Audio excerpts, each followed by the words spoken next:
Praise the lord.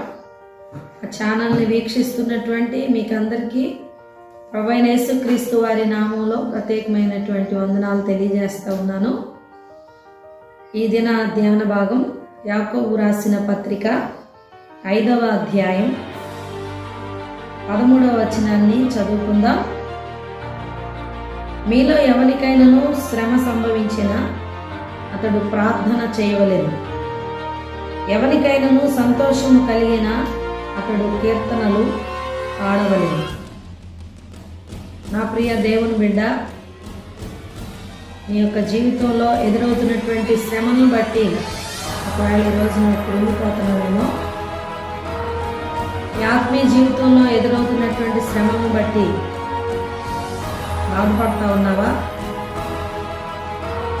ఈరోజు దేవుడు చెప్తా ఉన్నారు, శ్రమ సంభవించినప్పుడు ప్రార్థన చేయమని దేవుడు మాట్లాడుతూ ఉన్నారు. నీ జీవితంలో ఎలాంటి శ్రమను ఎదుర్కొంటున్నా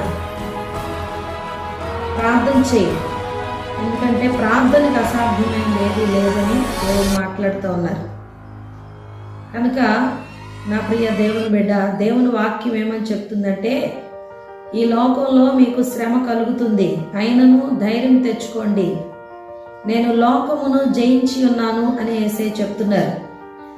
కనుక సమస్తము చేయగలిగినటువంటి దేవుని వైపు చూడు, విశ్వాసంతో అడుగులు ముందుకు వేయి. దేవుడు గొప్ప విజయాన్ని నీకిచ్చి నిన్ను హెచ్చించబోతా ఉన్నారు. దేవుడు ఈ వాక్యాన్ని మన వినికిడిలో దీవించిన గాక. ఆమేన్.